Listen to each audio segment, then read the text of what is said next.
मंच तैयार था, कैमरे चालू थे और एक गरजती हुई आवाज ने पूरे राजनीतिक अखाड़े को हिला कर रख दिया। मल्लिकार्जुन खड़गे ने एक बार फिर दलित राजनीति का शंखनाद कर दिया।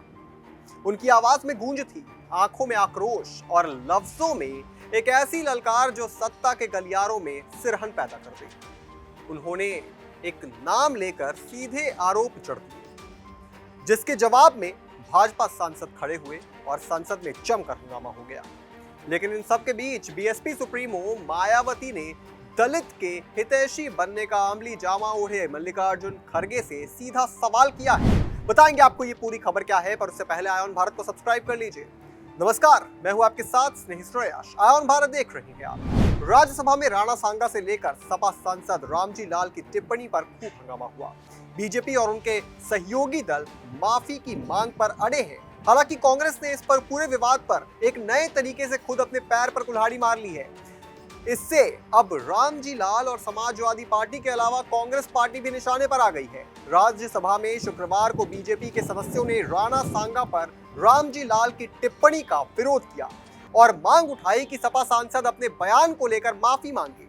बीजेपी ने कांग्रेस से भी रुख स्पष्ट करने को कहा। हालांकि यहां रामजी लाल की बात पर बोलने के बजाय कांग्रेस अध्यक्ष और राज्यसभा में नेता प्रतिपक्ष मल्लिकार्जुन खड़गे ने बार बार विवाद को जातीय मुद्दा बनाने की कोशिश की। हालांकि बीजेपी ने कह दिया कि कांग्रेस और रामजी लाल जब तक इस मामले पर सदन में खड़े होकर माफी नहीं मांग लेते, हम समझौता नहीं करने वाले हैं।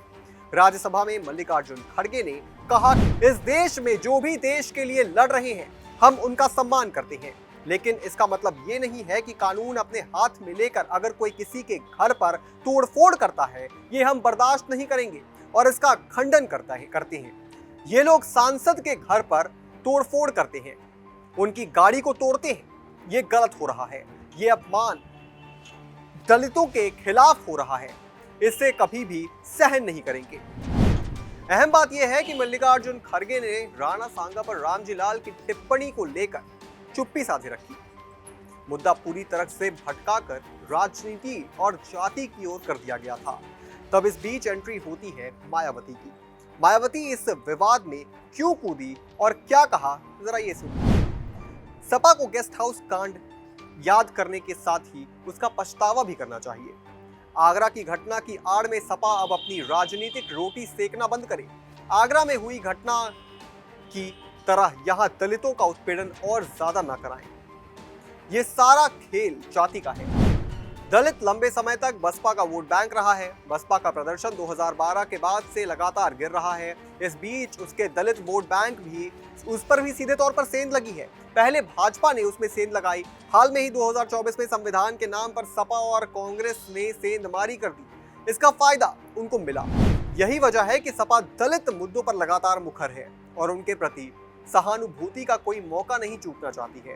रामजी लाल सुमन का बयान और उसके बाद अखिलेश यादव का बयान उसी रणनीति का हिस्सा है और इन सब के बीच कांग्रेस भी अपनी जाति कार्ड खेल रही है। इस पूरी खबर पर आप क्या सोचते हैं दोस्तों, हमें कमेंट करके जरूर बताएं और भी तमाम बड़ी खबरों से जुड़ रहने के लिए आप देखते रहें आयोन भारत।